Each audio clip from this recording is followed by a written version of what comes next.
All right, good evening. Demon Phil Comics and More, New Jersey here, and I have another interview scheduled for tonight. We're going to go ahead and do something a little bit different that I haven't had to do on any of my shows before. So we're going to kind of do something, like I said, it's going to be different. It's going to be fun.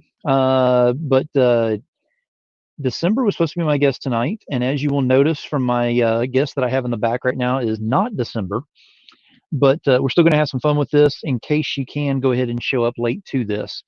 But let me go ahead and make sure this is all working. Well, Russell's already on here saying we can see you and hear you. Appreciate that, Russell. And Raj, what's up, buddy? Welcome to the show. Joseph, what's going on?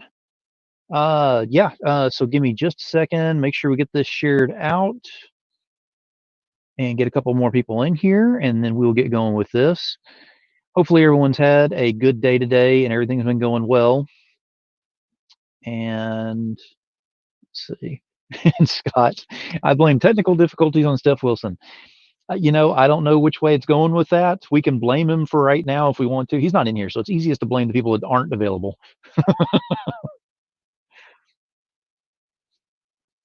All right, so let me go ahead and remove the banner. All right, so I apologize for coming in late, Demon Phil, Comics and More, New Jersey, and was planning on doing the interview with December Lace tonight. That may still happen. We're working on it to see if we can get her in, running into some technical difficulties over there. So I had a volunteer go ahead and step up, say he could go ahead and come in her place, which I am grateful for him doing so. So I have Tom Hutchison here. Surprise. This is not December. So anybody that's here doesn't know December Lace, that is not December Lace over there. This is not December Lace. However, this is a member of Team December, hashtag Team December. I've known December for many years. She is a friend of ours at Big Dog Inc. She's a friend of mine. Hopefully we'll get her squared away and she can pop on tonight. But if not, you get the wild card evening with Phil and myself, and we'll entertain you somehow. Sounds like fun. And again, thank you for being here. And yeah, Joseph, I'm going to go ahead and agree with you on that one. Just going to throw that out there. Not as good looking. Listen, now, are you talking about him or me? I've got the hair. I can bring down the hair. I mean, it can get real in a hurry around here. Russell, oh, he's already killing me in the comments. Okay, so Larry's here as well. Welcome to the show, Larry. So we're just we're winging this whole thing because normally I do all my research on my guests and everything. I've already done some research on Tom because technically this is Tom's fourth appearance now with me. Yeah, fourth. And it will be his fifth as of Friday coming up. So we can kind of discuss around that as well. That's right. Yeah. So the main thing is Tom's here. He just celebrated 10 years being with having Big Dog Inc. up there and all, which is doing great and has greatly evolved over that 10 years because you've shown us some of the earlier stuff up to the current things that are on there, and it's an amazing change that's happened in there, and the company is still just on the move. Well, I mean, that's true to some degree. I mean, most of our change has been we've had I guess you could say we've had three stages. We had the original stage where we came out and it was 2010, and we kind of did it the way you're supposed to do it. We pitched our books to Diamond, and we got into Diamond, and we got into retail stores, and on and on and on. We did that for 4 years. That was stage one. Stage two is we moved our publishing to the Aspen umbrella. We were still Big Dog Inc. One of the things everybody seems to think is that they bought us. They never bought us. This was just a partnership, a publishing partnership. So they published our books under their banner. So when you see the books that we did with them, it actually says Aspen and Big Dog together. So it wasn't like a merger or anything. It was a publishing agreement. We did that for 3 years, and then once Aspen ended up selling part of their company to Hollywood, to a movie studio to produce movies, we had to figure out what stage three was going to be, and that was going on. It's like now 3.5-ish years ago is when we came out of Aspen, started using Kickstarter, and that's been our stage three for basically how we do everything now. Very cool. And let me go ahead and say we got someone else jumped in here. Who is this? Oh, Steph Wilson's in here. Thank you, Steph, for being here. And just so you know, Steph, this is not December up here. I don't want you to get upset or anything real quick.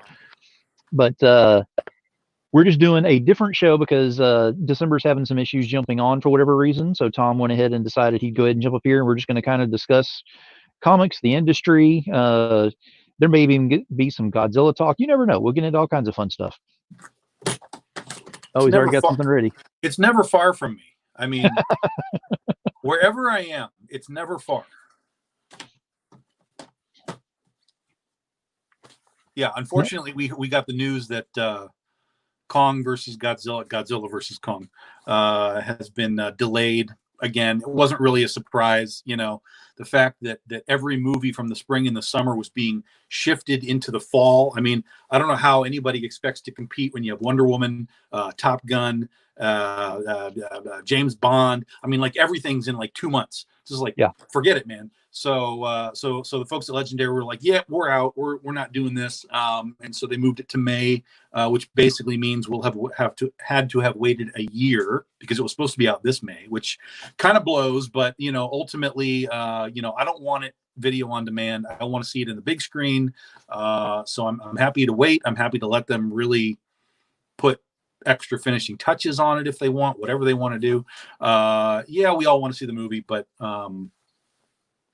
I'm okay with waiting. The Godzilla groups are in an uproar. They're all freaking out. They're like, oh, it must be so terrible if they're not releasing it. I'm like, dude, you understand that like there's a pandemic and nobody wants to go to a theater. I mean, come on. But you know, it's the way it is. So that's the news that I'm hanging on here from the last couple of days. And it's kind of a drag, but you know, it is what it is. Joseph Bruno said, so you're saying as the pandemic ends, we should be on the lookout for Godzilla. This is correct. Yes. Next year, as things are flattening out, Godzilla will appear and make all kinds of new trouble. Yes. I'm going to put this up here. This is not, this is just Steph saying this, but he said Kong could take a big lizard. Well, we'll see. Rumor has it that there's supposed to be a winner. Now, unfortunately, due to, now granted, I am not part of Toho nor Legendary or anything, but so far as we understand it, there is no licensing agreement for Godzilla after this movie. The Monsterverse technically still exists. I mean, you have Kong, he's part of the Monsterverse. You have all the new monsters that are American made, so they qualify for the Monsterverse. But Godzilla and all of the Godzilla monsters, the Toho stuff, are no longer under license. So much as we understand. So really, I mean, Godzilla losing is I don't know. It's sort of written in the stars. But at the same time, Godzilla has died and returned many times through Toho. There is, I mean, even in this Legendary world, we understand that there has been more than one Godzilla. This is just the current living one that they call Godzilla, but he is a species of monster. We saw that in the first one in 2014. So even getting a loss here doesn't mean that we've seen the end of it. And it is. I mean, it's interesting. I mean, as far as Godzilla is concerned, I like all of the movies except for the one where it was a giant iguana and not Godzilla, because that was not sure. Godzilla. Yeah, no.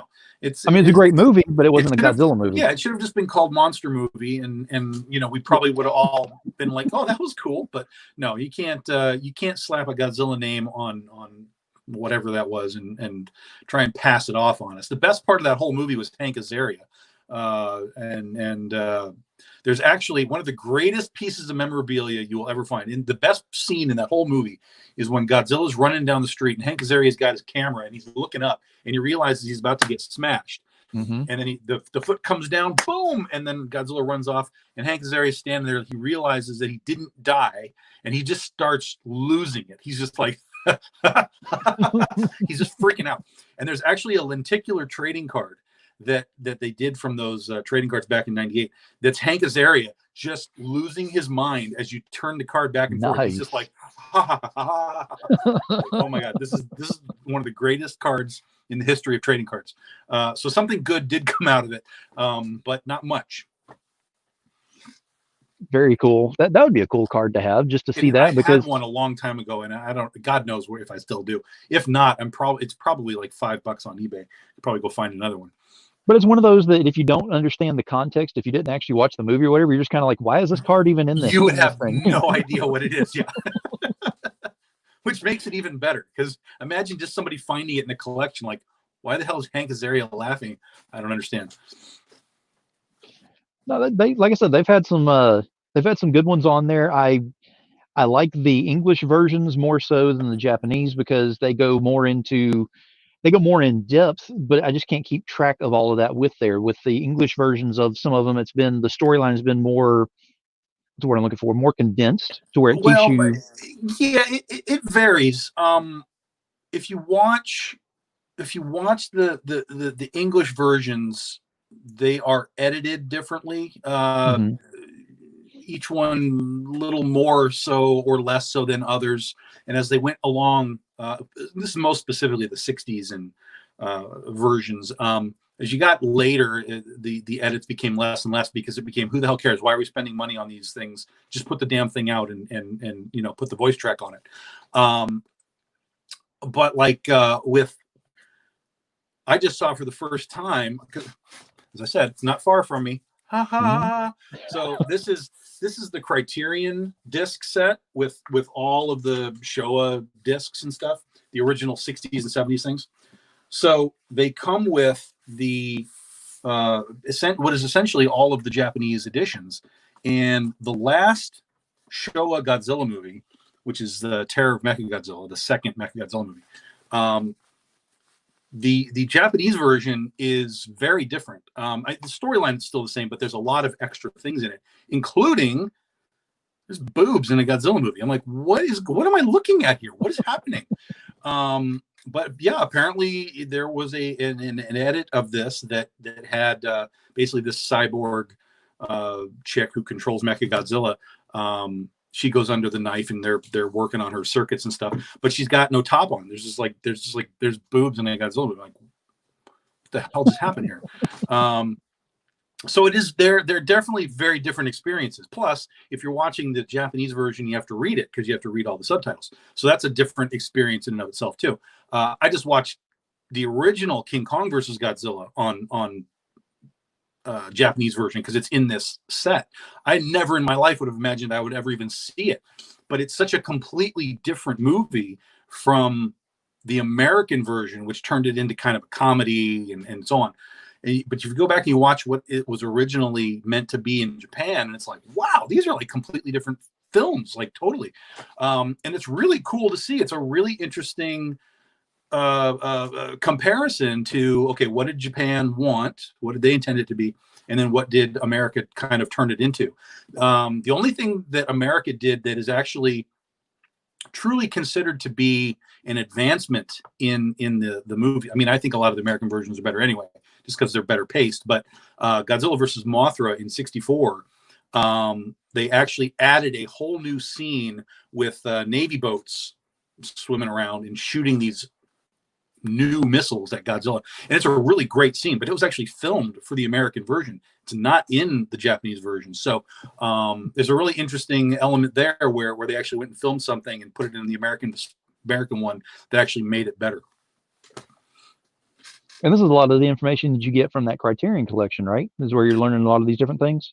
I'm 48 years old. I've been watching Godzilla since I was 8, 7, 6. So all of this information is accumulation of what can I read about Godzilla? What, I've watched Criterion. I mean, this is actually Criterion's first Godzilla stuff. They did put out the original 54 just on its own. Right. This is the entire set of all 15 movies. But yeah, there's always behind the scenes stuff. Over the years, they put out laser discs and all kinds of different things for these movies. So, it's a little information here, it's a little information there. It's reading books. It's all over the place. So, yeah, it's. I even have. This is the Japanese soundtrack. I have the soundtracks. See, it's all over the place. There's King Kong vs. Godzilla. It's everywhere, dude. It's in my blood. So See, I mean, I thought you were a fan. I didn't realize you were actually a super fan of Godzilla. That was I like mean, a I major am thing. not one of these like super heavy duty, know all the actors' names and all this kind of stuff. But I am a fan of the genre. I am a fan of the stories. I'm a fan of the art form, because especially in the 60s and the 70s, the art form of building all those models and everything. I mean, that's a true art form that is now gone. It's all CG and whatever. So yeah, I love that stuff quite a bit. Yeah, I mean, build all the cityscapes and everything, and just go in there and destroy them. Yeah, I can't even imagine the workers that went in and that built that stuff, and then they're just standing there like, God damn it, it's all going Yeah. over. Well, I mean, it started off with just the people in the costumes and everything just stomping on it or falling on it, and then they started getting into explosives and blowing Sure. stuff up. So Yeah. I mean, all of this was down to absolute rubble by the time it was done. I mean, I can only imagine what the cityscape looked like at the end whenever you just step back and look at the studio whenever you could see that. Yeah. Yeah. It's a mess, and unfortunately, even the old suits, I mean, they basically don't even exist anymore. A friend of mine who works at Toho got to do a little Japanese tour, and there's only a handful of items left, even from the original movie, and it's basically just the diving stuff from the end scene and the oxygen destroyer. The oxygen destroyer still exists. That prop still exists, and damn him, he got to hold the oxygen destroyer. So I'm a little cheesed at that, but I get some cool stories and yeah. So I mean, Toho's better at it now as far as maintaining some of this stuff.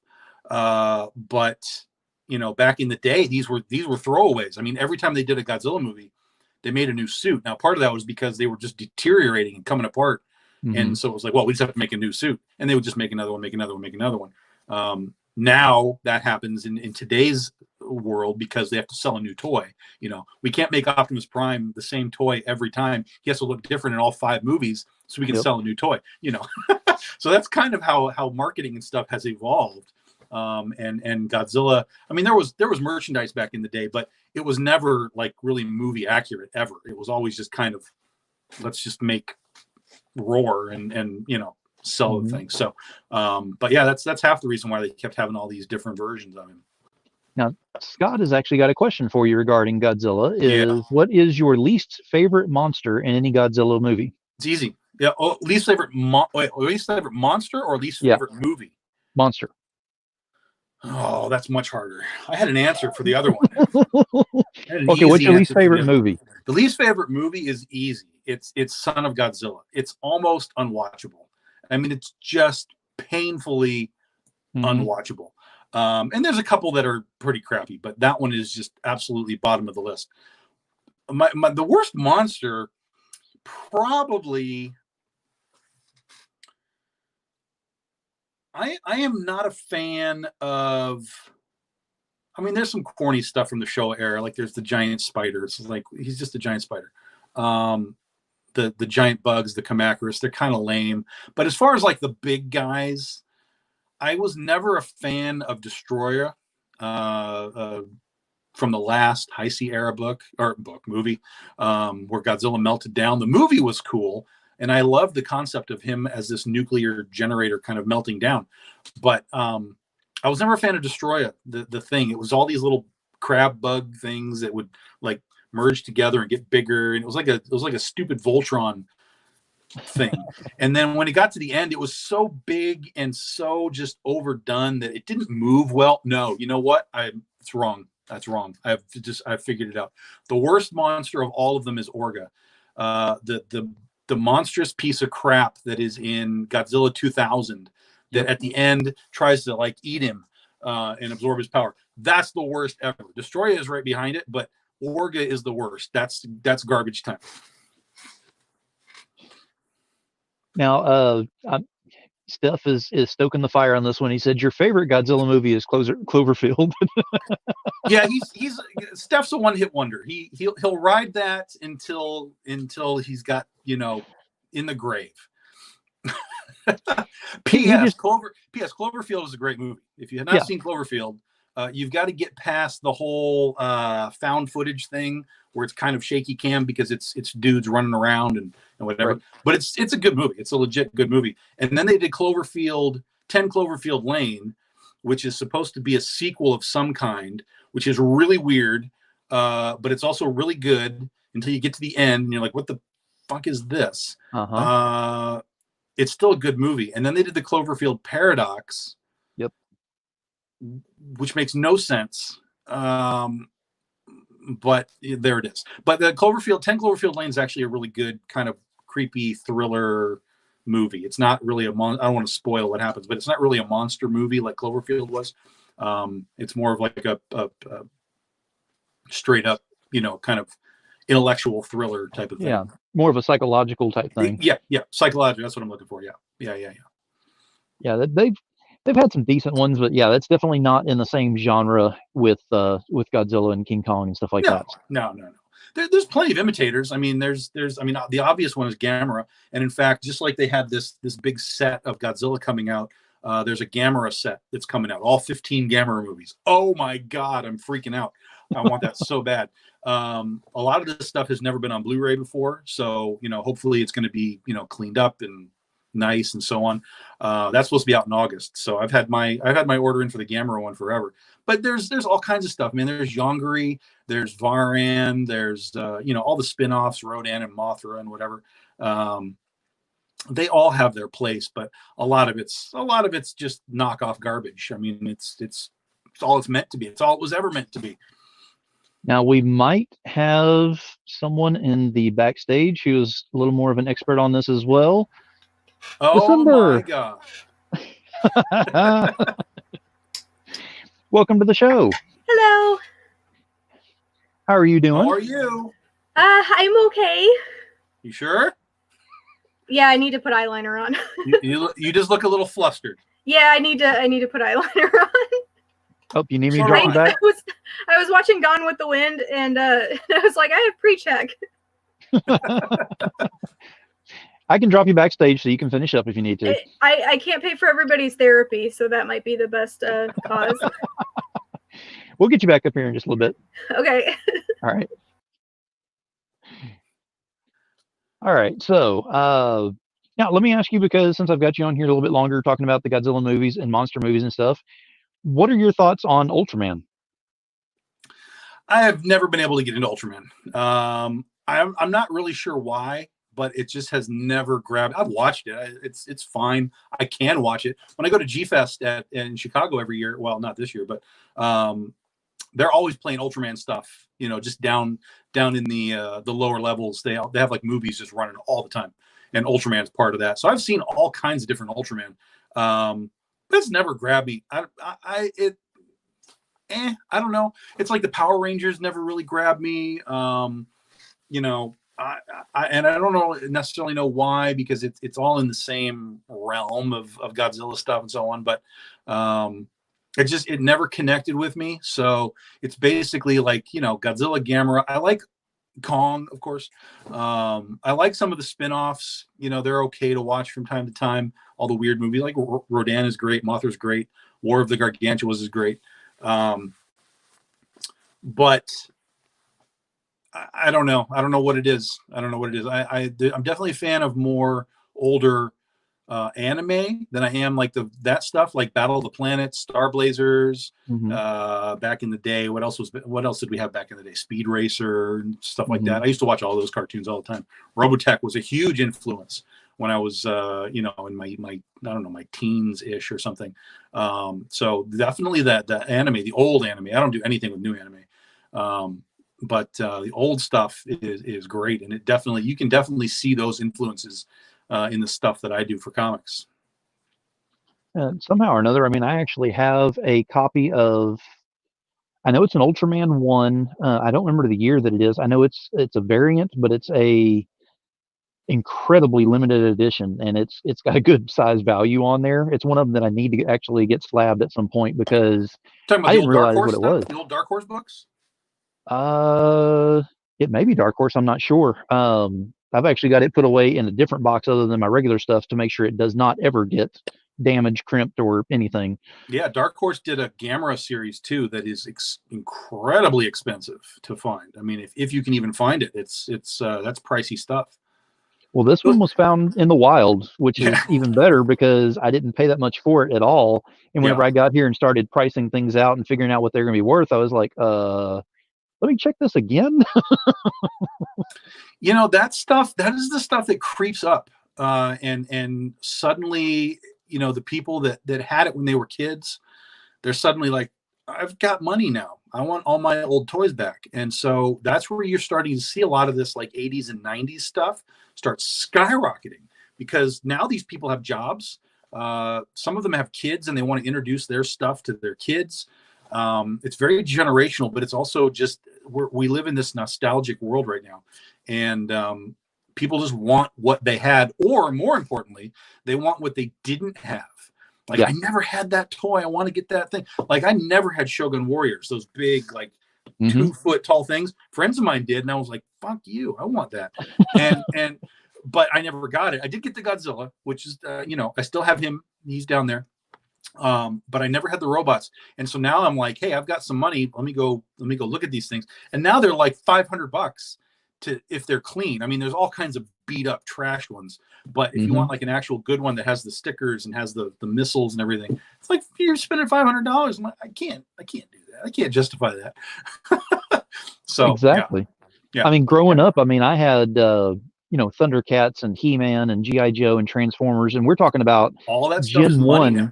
Yeah, the Gen 1 stuff. And especially, I don't know if you remember or not, but with G.I. Joe, they actually had where you could send off and get the special edition ones sent to you. Oh, swoop. But they had in G.I. Joe where you could send off and get the special edition like you did with Star Wars and some of the things too. I had all those as well. And then I'm going to say it right now, and everybody's going to hate me on this, and I'm sure I'll get some unfriends on this one, but I had a garage sale, and I was you know, in elementary, and my dad told me, he said, don't put all your stuff out there. I'm like, Dad, I'm growing up. I don't even play with this stuff anymore. He said, no, just put it in a box. I'll store it for you. Just don't sell it. This one guy came in there. He looked it all over, and he came up to me and he said, I'll go ahead and I'll give you 500 for everything. And I was like, and for you, you're like, yeah, 500. Yeah. You know, because to an elementary kid, that's like, I can live for, you know, 10 generations at that point. We've all done it. We've Oh, it killed me. done it. Yes. It kills me because nowadays, especially being involved in all of this and people who collect and other things, I'll see things come around. That $500 tag is on one of my toys alone. Right. That's right. Yeah. When I started my first comic shop, I basically took all my toys and it was my inventory. It was like, I'm just going to start with this. There it goes. And I kicked myself in the ass because I sold some of that stuff that I shouldn't have just to, you know, stay in business. And it's like, oh my God, what did I do? I mean, what an idiot. And I used to do that with art too. I was an art dealer for a long time, not like professional, but I would buy pages and things that I liked, but over time I would just flip them. And I'd make a little extra money. I'd be like, okay, well, I'll sell that page. I'll make twice what I paid for it, and I'll buy 2 more pages. And I just started cycling through stuff. I had one of the greatest crypto page collections anyone was ever going to see, but all of that is gone now. And I'm just like crying. I'm like, oh my God, what have I done? All that stuff is just, and it's not even just the money part of it. It's just like, shoot, man, I had like really cool crypto. I mean, it's just like cool stuff. Like sometimes you're in it and you're like, yeah, I can flip this at some point. Sometimes you just want the stuff. I mean, I was literally going from like artist to artist in Artist Alley and being like, hey, dude, you did some crypto stuff a million years ago. Do you have any of these pages? They're like, yeah, man, what do you want? And it was like, just give me crypto pages. I just want crypto pages. And they were like, cool, man. And they were happy to like, you know, send them out. But again, you're talking about 10, 15 years ago. It's a shame. I still have a great collection. I'm not sure that I could sell any of it at this point. But you know, I even have a page from, I have Godzilla pages. Surprise, right?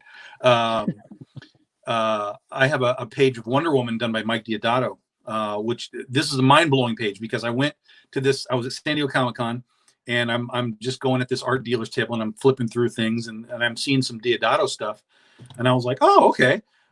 you guys got any of the Wonder Woman data out of stuff? They're like, yeah, like go over one more book. So I go over one more book and I'm looking at the stuff like, oh my God. And I can't afford any of this.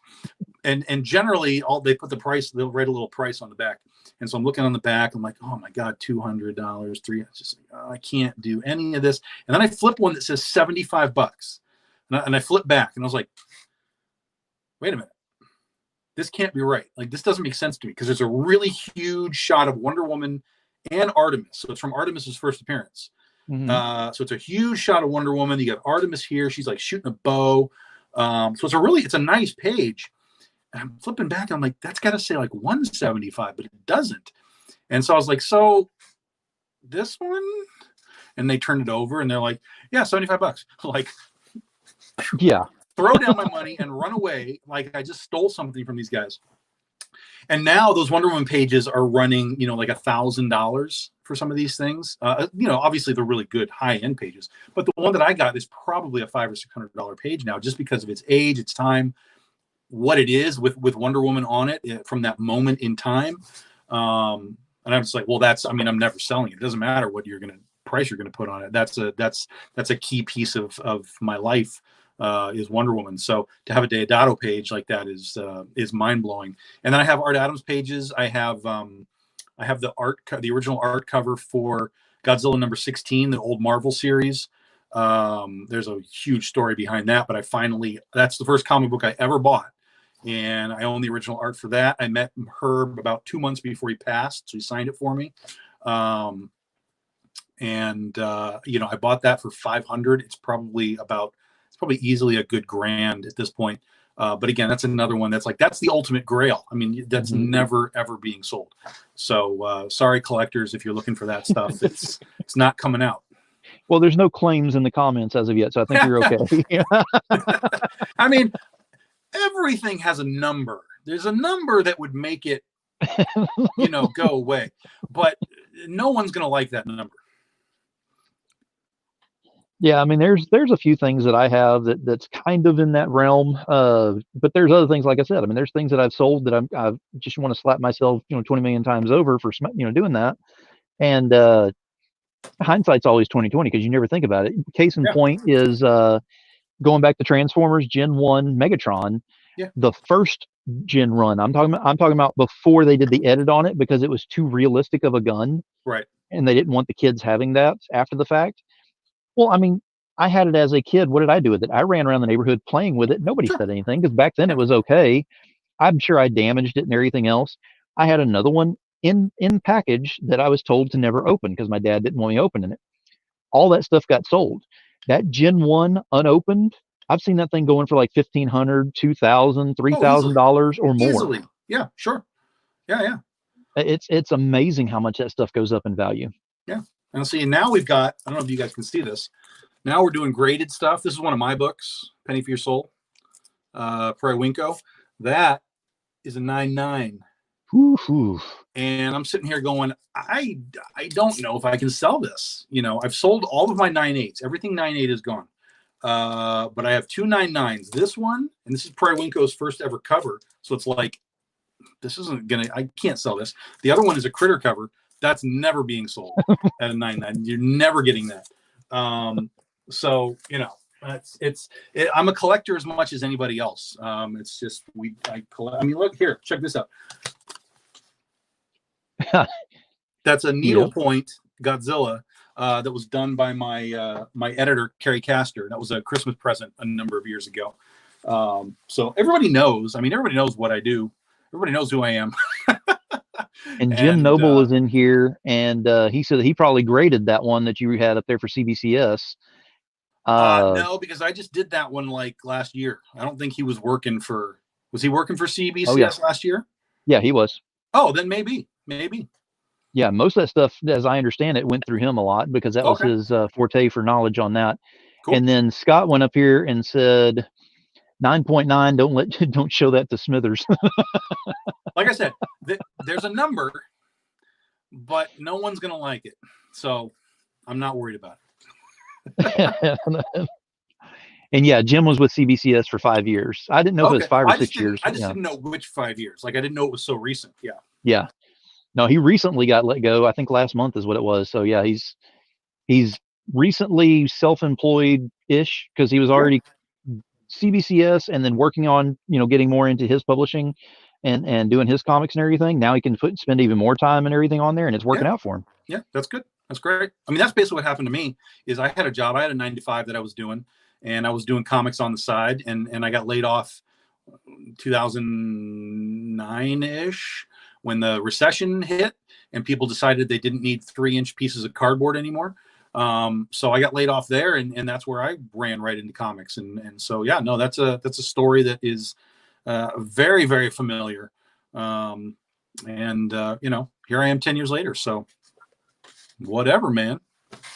It looks like December is almost ready back there. I will say that for everyone that's in here right now and everybody will be watching this later on, Tom will be back on my show on Friday, the 19th. We're going to have a special show.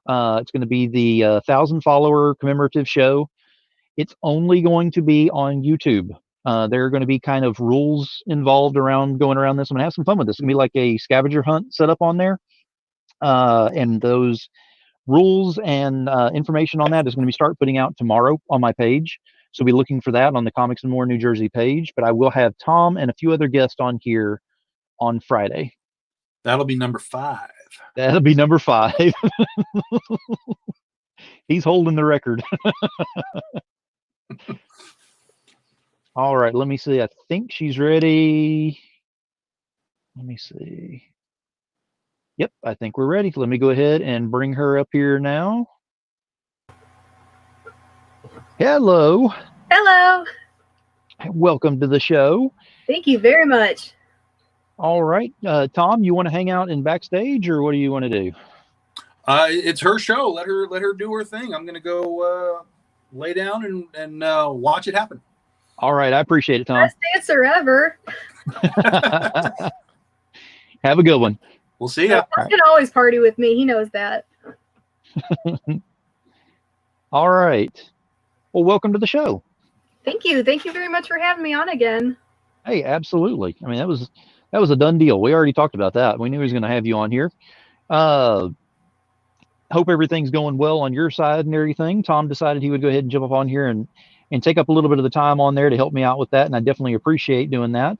And now that we got you on here, I can get into some questions and some fun on this, and everyone that's on here, and they can quit griping about that's not actually December that was my guest. They kept saying that everything's going well on my part. Yeah. Well, they kept saying that Tom was just not pretty enough. It was definitely not you. No, that's a lie. Tom is very, very pretty.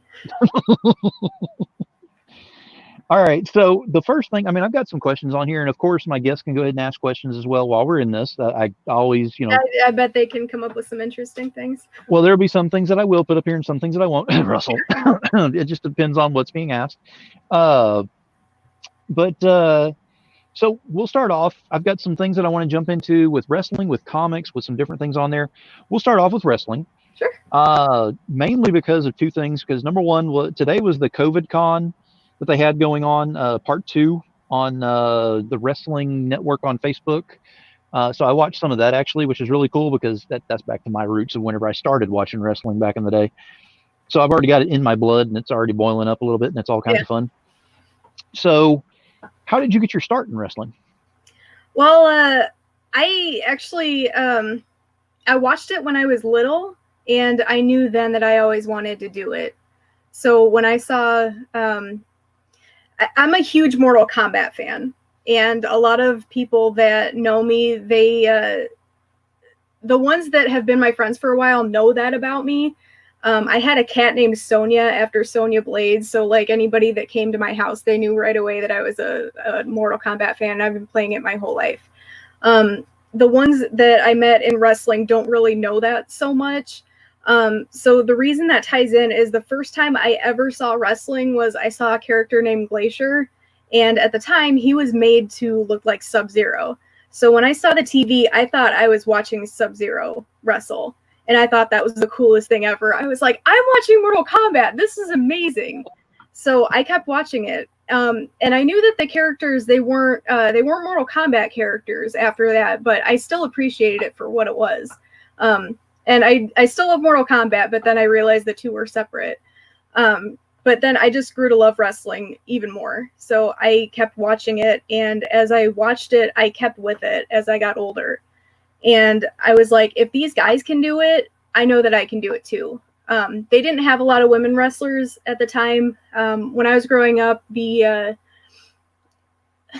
people that they had around were like, they had China, but I didn't really watch WWE so much as WCW. So they had like Deborah, Miss Elizabeth, the Nitro Girls, and then eventually Daphne, but they didn't have any like women wrestlers. Right. So I was kind of at a point where I'm like, I want to do this. So if I see any little girls out there, they can see women wrestlers. Like, I didn't want to have Arm Candy be the only example that they would have. Because I knew that I could do that. I'm like, I know that it's tough, and I know that these men are out there competing and excelling out there and doing all this incredible stuff out there in the ring. And it's like, I want to do that, and I want to do it well. And I held to that, and then I moved up into Chicago to go to college. And they had a school, and when I was at a haunted house, I was approached by a trainee at Pro Championship Wrestling School, and he wanted to impress me because he was training. So he's like, do you want to come to practice, and I can show you what I'm learning and all this stuff. So I went with him, and the people there were like, oh my God, it's a girl. Do you want to do this? Because there was a shortage of women wrestlers, and there's usually a shortage of women wrestlers like at any given time. And so I was like, yeah, I've always wanted to do this. Let's give that a shot. And then they realized I was pretty good at it, because like I just wanted to do it so much, and I wanted to put in the effort and the time and the work. So I stuck with it, and none of my trainers like gave up on me. They were always really encouraging, and then I just stuck with it, and my career, if you want to call it that, eventually blossomed, and I became December. And it seemed like it was a great career with that and everything. My next question would be, of the different brands of wrestling and everything, what's been your favorite? WWE, WWF, WCW, ECW, TNA? WCW totally, but WCW like 1997, 1998, because those are my favorite storylines. NWO Wolfpack, Sting, totally. Sting has been my favorite since I was a kid. Like, if you talk to anybody that knows me, they know that, because I'm always like, Sting 98 forever. Yeah, they give me a lot of hard time about that, actually. Hey, there's nothing wrong with that at all. It's funny. Like, I take it with a grain of salt. Now, what did you think about Glow? Because with Glow, there were two different versions of it, because everybody's familiar with the newer Netflix version, which is not the same as what was watched on TV. I'm going to let everybody know that. That's a spoiler alert and a half. I don't care, but that's true. So what did you think about Glow? Glow paved the way. Like, Glow was innovative. We wouldn't have a lot of things if it wasn't for Glow. They have a lot of things in Glow that I don't think a lot of people know about that was used like at the time people use now, be it moves or ideas for characters or promos or just general ideas that they came up with first. And it is very different from the show. Like, there's a lot of things that are very like creative license that they take with that show. One of my friends is friends with another lady wrestler that's there. I forget which one it is, but she was telling me that she's like, oh, you're a wrestler. I know one of the Glow girls, and I knew right away what she was talking about. I'm like, I know who that is.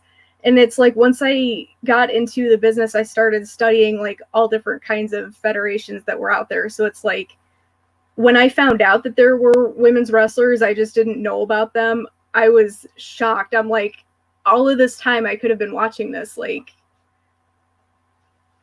what, like, where was I? And then I was like, all this time, like, there could have been better marketing. There could have been like more widespread talk about this. And it's like the 80s was a perfect time for this. Like that was like right there. Everything like that was a perfect moment for that to happen.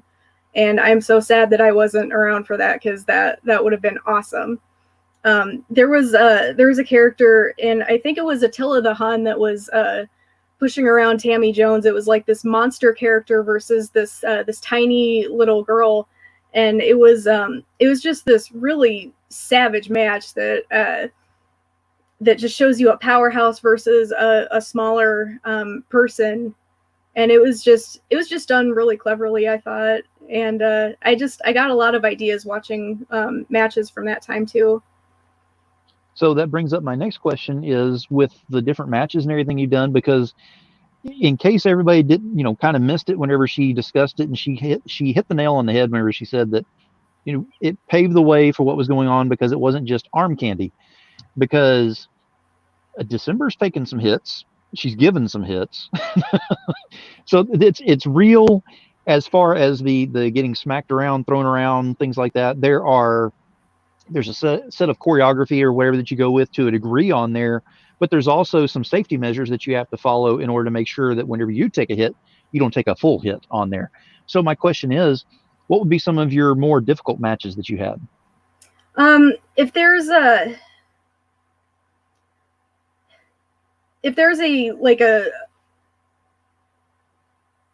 constraint that's put on you, like right before you go out into the crowd, that's kind of hard. Like if they tell you, hey, your match is going to be like this many minutes, and then they tell you like right before you hit the curtain, because this has happened to me many times, when they tell you like, hey, we're going to give you 12 minutes, and then they tell you, no, it's going to be 5 minutes, and then like you just have to plan according. That's and they will tell you like maybe like seconds before you go out into the curtain. That's a bit of an issue. There's also when it's tougher when you know that you're going in against someone untrained, because it's not like I didn't do research. Like I knew who was trained and who was not trained. I knew who was like someone who was going to hit hard when it was unnecessary, and I knew who was trained to hit the correct way. Because those are always difficult conversations to have outside in the locker room when you're done with the match. Like, hey, this is what went wrong. This is what could have happened better. But it's like when you're going in there with an untrained person, and you know that you're going in there with an untrained person, it's always tough, because it's like you don't know if you're going to come back to the locker room the same way that you went in. You don't know if you're going to come back at all. Like that always went through my head.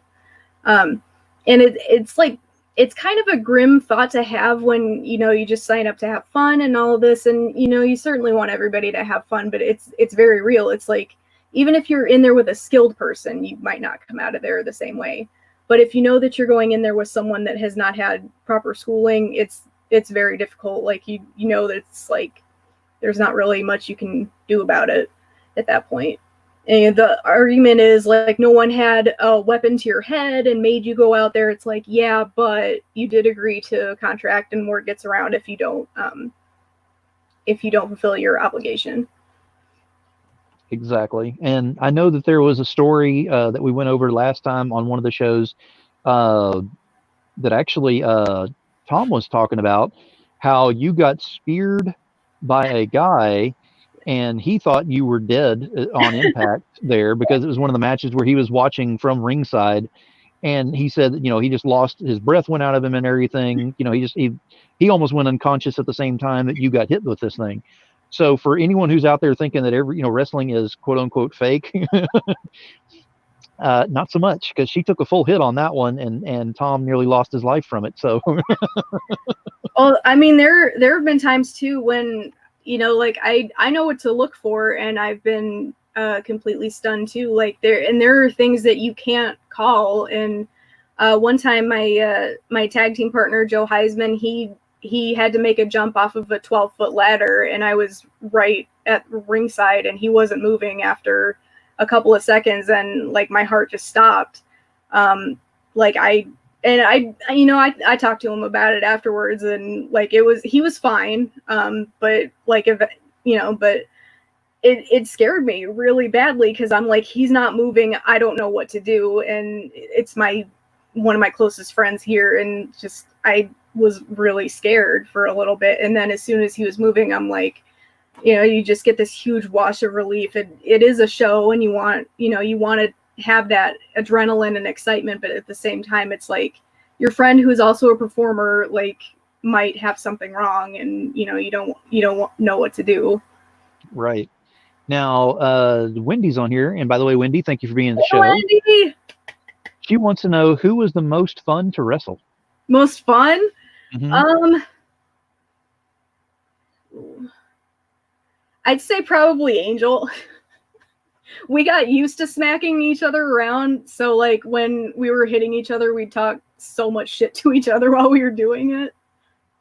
So like the more you wrestle somebody, like the more accustomed you are to what they're gonna do. So when she's like chopping me or hitting me or something, like there was one time when she chopped me really hard, and it hurt so bad that I couldn't do it anymore. And I was like, she's gonna call me a bitch after this, but I don't care. I'm just like, okay, stop. I can't do it anymore. I can't. And then like there's a couple of times where like I got her like really hard on accident on like in the ring or something, and I'm just like, oh shit, dude, shit. Now, what are some of the best memories that you've had in wrestling that you can go with? Some things that have just really lit the way. Oh, a lot of them actually happen with Angel, so I'm happy about that. A lot of them with Joe Heisman also. There would be times when like the crowd was kind of like not doing. They were kind of dead, so they would switch me and Angel to go out to bring them back up to where they would need to be, because they knew that me and her would get a reaction out of them. So we would just kind of look at each other and be like, all right, let's just kind of do this. And we would get them back up just exactly where we would want them. And it was awesome. One time, Joe, I think like, I remember what it was. Joe, I had seen Back to the Future that morning, and Biff had called everybody a butthead, and I thought it was the funniest thing in the world because it was just so stupid. And because he's a jock, Joe Heisman is a jock as well, and I would like, it just was in my head as the funniest thing that I've ever heard. Like, you know how you have one of those days when you're just like, you can't get out of your head, and it was just that funny. And to everybody else, they're like, yeah, okay, whatever. Well, to me, I was like just cracking up the whole day, and I was like, Joe, okay, for your match today, you got to call somebody a butthead. Just do it. It'll be hilarious. So he goes out and he has this incredible like 5-star match with Butcher. It was that same ladder match that I was telling you about, actually, where he falls off of this 12-foot ladder and he does all this incredible stuff. And I think I got put through a table that match too. And nothing is happening. He doesn't say it the whole match. And I'm like, man, that was an incredible night. Like, I wasn't even thinking about it. Or right before we walk back through the curtain to like take it home, he just finds like the very last guy. And he goes, "What are you looking at, butthead?" And like I just was like, and then I like went through the curtain. It was incredible, and like I was just so happy with it. That night was awesome. Now Tom's got a question on here. He wants to know, how many times were you champion? 5 times. That was quick. She didn't even hesitate on that. Well, I mean, it's like it's not going to change, and you know. No, I mean, it's great because like most people would be like, I think it was 5 times, that kind of thing. You're like, nope, 5 times. No, I did it 5. In December, I know this. It's important to know. Why don't you know that, Tom? That's what you should be asking. Oh, I love it. He probably does. He did that on purpose. Yeah, I know. Wow. Okay, let's go ahead and put this one up here. Joshua Main asks, if you could drop kick any comic creator, would you? And why would it be Tom Hutchison? No, I'd let Tom Hutchison stay. He's been cool. He lets me. He included me when probably nobody else would. I can't even begin to say how grateful I am for Tom, like for what he does. He's just this incredible creator. He's a machine with what he does. He's amazing to his fans. He like goes above and beyond for BDI and for every fan that that he has.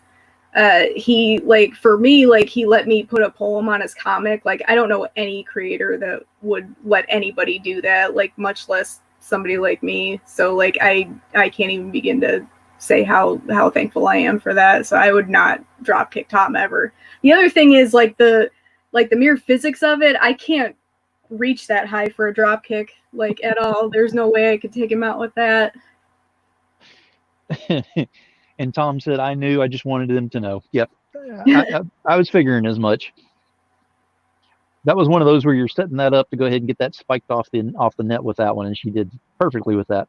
So leading up to that, actually, is my next question is, everybody knows with wrestling, with sporting events, with most anything, actually, is the tempo is what's most important with the fans.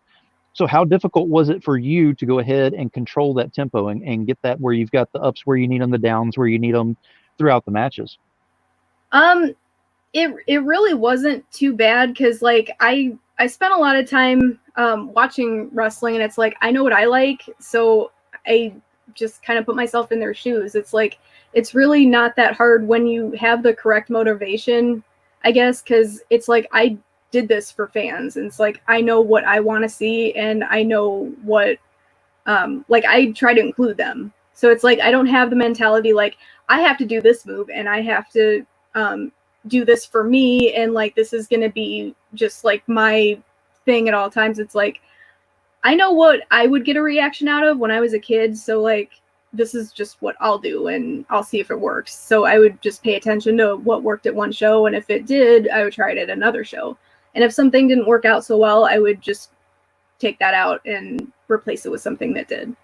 I'm not a fan of dead silence in the audience at all. I don't know anyone who it is. So I would just, I just have the mentality of like, if I was 8 years old and watching something, what would I like? What would I like to see? And then I would also like, if I'm doing a move and I'm, let's say in the age range of 16, what would I like to see? What would make me cheer seeing? Like what was creative enough to make me go, oh, okay, that's cool. Because you have different age ranges. Like if I have a tantrum, let's say, a little kid's gonna get furious because they're like, oh my God, you're a little baby. Like, why are you doing that? A 16-year-old is gonna be like, yeah, that's funny. But if they see a move, like a really difficult looking move, same thing, 8-year-old, 16-year-old, they're gonna both think that's really cool. So I can elicit a reaction. As long as I'm getting a reaction and it's not dead silence, that's pretty cool in my book. Exactly. Now, Becky Fuller, and Becky, thank you for being at the show. I love Becky. You guys, wants to know, here real quick, go to my Facebook page right now, you guys. Becky has this amazing painting, and it's my cover picture, and I love it so much, and she's just awesome. You guys got to see it. She did that. Cool. I'll definitely have to check that out.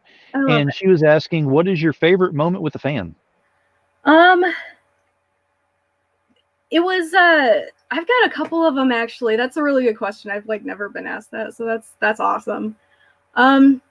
There was one time where my boss came up to me and he told me that the fans' family like had a fire and they lost everything, and it was a really trying time for them. So the president had sent them tickets to our show, and he gave them a whole bunch of swag, and he was sending wrestlers over to them to send them encouraging words and all this stuff. And he found out that the son in the family had a crush on me. And he's like, December, go over there and kiss his cheek. Like, really lay a smooch on him, get lipstick on his cheek. And I'm like, I don't know if he wants that. He, like, just went through a hard time and all. He's like, no, you got to do it. It'll make his day and stuff.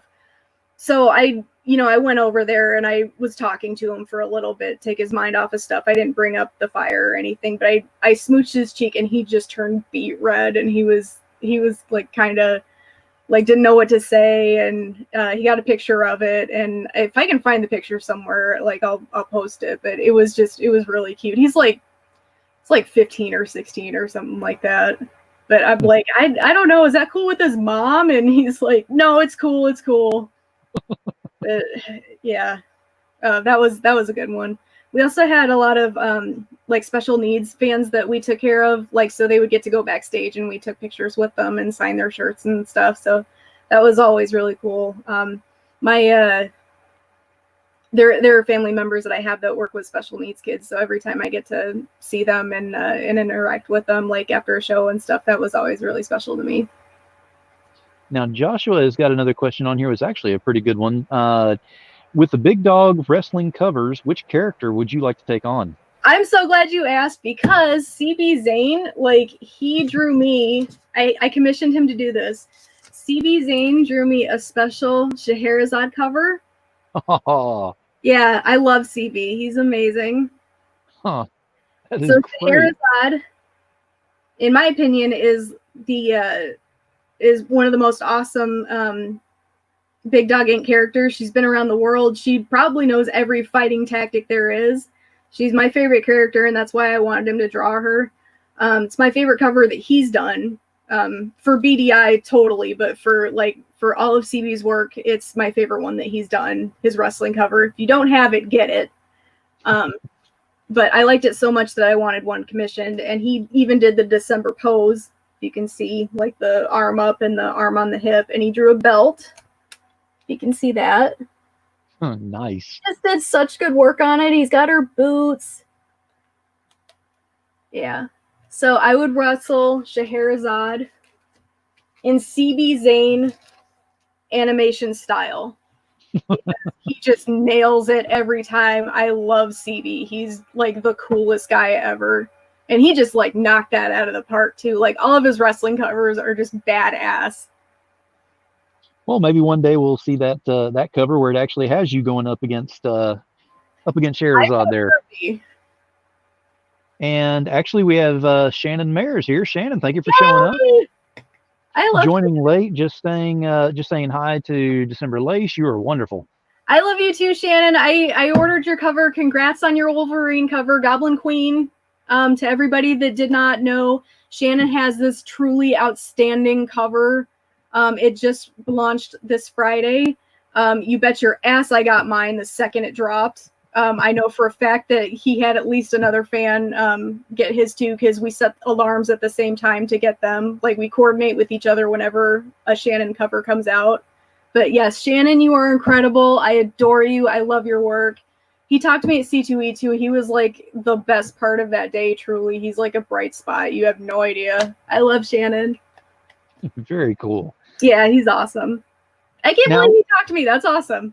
Thank you, Shannon and Becky. We're going to kind of switch gears a little bit now because we've talked about wrestling. So now we're going to go into comics. So the first thing I want to ask is what comics was it that mainly influenced you growing up? What ones were you mainly looking at? So that was actually when I was a kid, and you might even remember this too. This will probably date myself, but in the 90s, Batman the Animated Series came out, which, as you all know, is the greatest show ever. So that really got me into Batman, and I started checking out comics, and I was also watching the animated X-Men and Spider-Man at the same time. So I got into comics based off of the Book It program at Pizza Hut, because they offered those really cool X-Men comics that they like gave you with your little your kids meal stuff. And then also Harley Quinn in the animated series.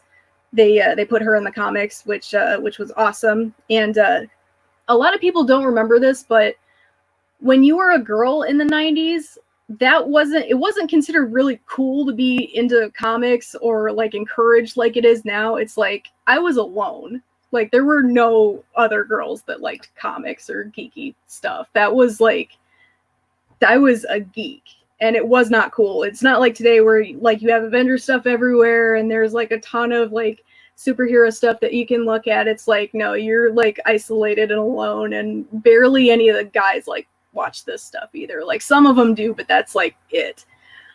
So I was kind of like not like the other girls that liked you know, like Strawberry Shortcake and Disney and like all that stuff. I mean, I kind of did a little bit, but like X-Men was where it was at, and Batman and Spider-Man. And it's like, I just kept going with it like my whole life. And I gravitated towards that at first. And then as I got older, Tomb Raider came along, which was, in my opinion, the greatest thing I ever saw. And to this day, Lara Croft is still my hero. And I was like, I want to do that. It's like, I want to explore and make discoveries and climb on all these high walls and crawl through the mud and do a whole bunch of adventurous stuff. Like, I don't want to be like just a delicate little thing that just shows up at parties and stuff. It's like, I want to do some really cool stuff. And when I found out they made a Tomb Raider comic book, I was like, I gotta check that out. That is awesome. I haven't read comics in a really long time. And the publisher at the time was Top Cow, and they had some of the coolest comics at the time, which I never would have known if I wasn't a Tomb Raider fan, because they had Fathom, which was Michael Turner, and he's like one of the best, he was one of the best people ever to do comics. They had Witchblade, which I was also really into. Those two were huge with me, and Aphrodite 9. The Fathom, by the way, is this is one of the best pieces that I have, and I wanted to bring this up because it's available now. Jesse Witchman did this one. It reminds me a lot of Michael Turner, but Yeah, this is Jesse's new Fathom. And it's a metal version, but he has the pre-order up for the comic book that's coming up. He's also got the regular art print and the black and white. But this thing, like, you would not believe how pretty this is in real life. It is absolutely gorgeous. You can get this one right now on his site. The comic book is coming out soon, but he just draws so well, like Michael Turner especially.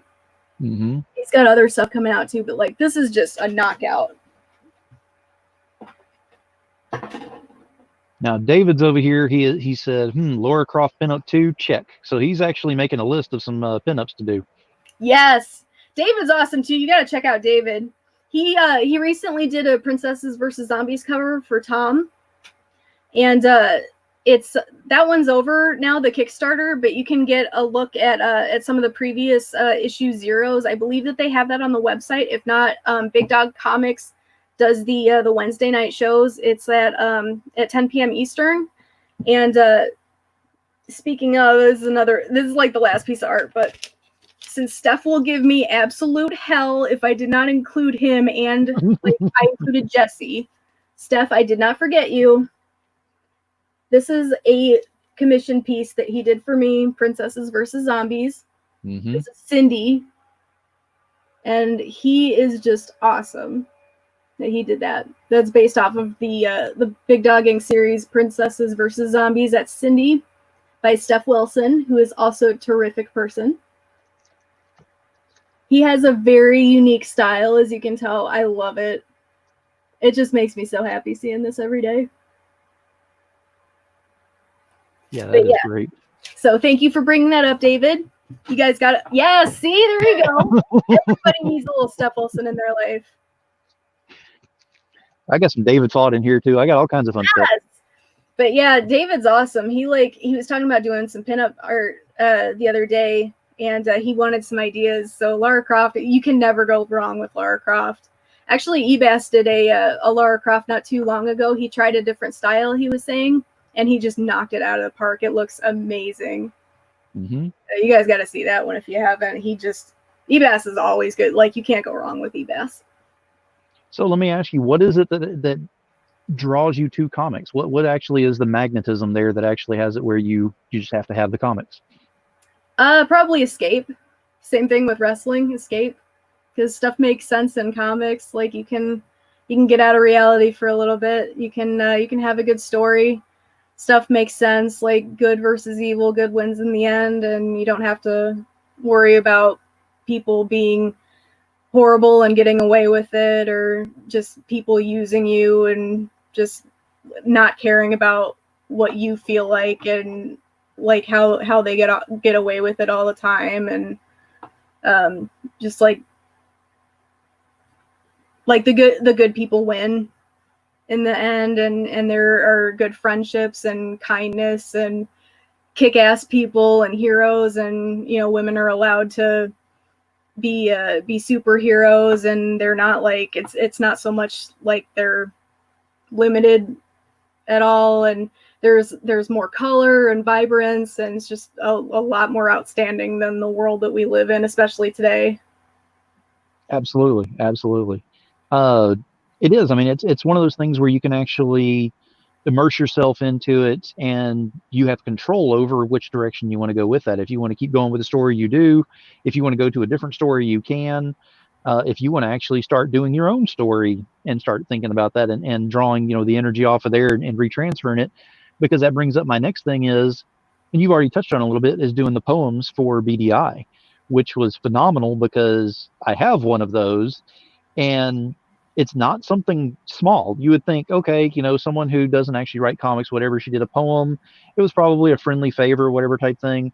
No, the favor is to the fans that you actually did that. I appreciate that because they're gorgeous poems. And I wish I had more of them. I only have the one so far. I'll work on doing that. Well, But thank you.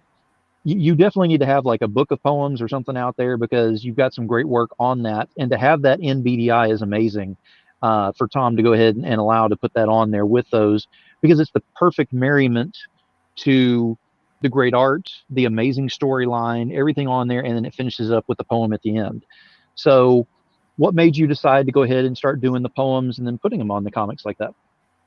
I don't really know how to follow that up, because that was just an awesome thing that you said. So thank you. I really had anybody like talk to me about that. So thank you very much for reading it and saying a good feedback thing. So I really appreciate that. I haven't really heard so much about that. So thank you very, very much. Tom actually reached out to me about it, and he said that he wanted one. So I wrote one for him, like just for him. It wasn't anything that I just slapped together really quick. Like I had to think for a while and put down something, and it was really hard to do that because I didn't have anything to go on. Like I didn't see any art or read any of his material. He just told me the bare bones, like, oh, they're princesses and they fight zombies, so here you go. And I was like, oh, okay. Well, what do you like? What do you want from that? I do know that I had one edit and I had to take out a gun because he's like, I wrote something about a gun and he's like, no, they don't use guns. And I was like, oh, okay. So I didn't know that part. But I mean, overall, it came out great, and it's one of those that, like I said, it's the perfect merriment. It is. Whenever you, and a lot of people aren't even aware. Like they'll get it, they'll look at the art. Some of them will even realize there's actual pages inside that have a story and other pictures, which is amazing to some people. But if you go to the very back and flip it over to the back page, that's where you'll actually see, the poems back there with that. And that's what was great with that. So I would love to see more of that. So Tom, I know you're watching. We need to see more of those poems on there. Yes, Tom. Yes. Now, the next thing that I want to talk to you about is something that actually I wasn't even thinking about doing it on the show tonight until I asked you the simple question in our messenger. And I said, are there any links that you would like to have attached to this for the feeds? And if anybody has looked at the links on here, we've got a good dozen or so links on here, and only three of those actually belong to December. Everything else, nothing of which belongs to her at all. And she did that on purpose because she wants to go ahead and help promote other people. So my question is, how important is sharing to you? No one touches my Blue Mountain Dew. Other than that, sharing is caring. I will not share my Blue Mountain Dew. Or my ice cream. Oh, God help you if you touch my ice cream. I get like really crazy if somebody ever goes after that, because that's like I can like have deep feelings for people, but if they touch my ice cream, I will get crazy and probably end up on Jerry Springer or like locked up in a Cook County jail cell. Don't ever touch my ice cream. I just feel like you're fans that are so cool to come in here and watch this, knowing that like I've done a small, tiny piece of comic book work and the majority of it is wrestling. Like they, one, deserve to know about comic book people, and two, everybody that I've listed for your comic book side, like Tom and Jesse and Shannon and Ebass and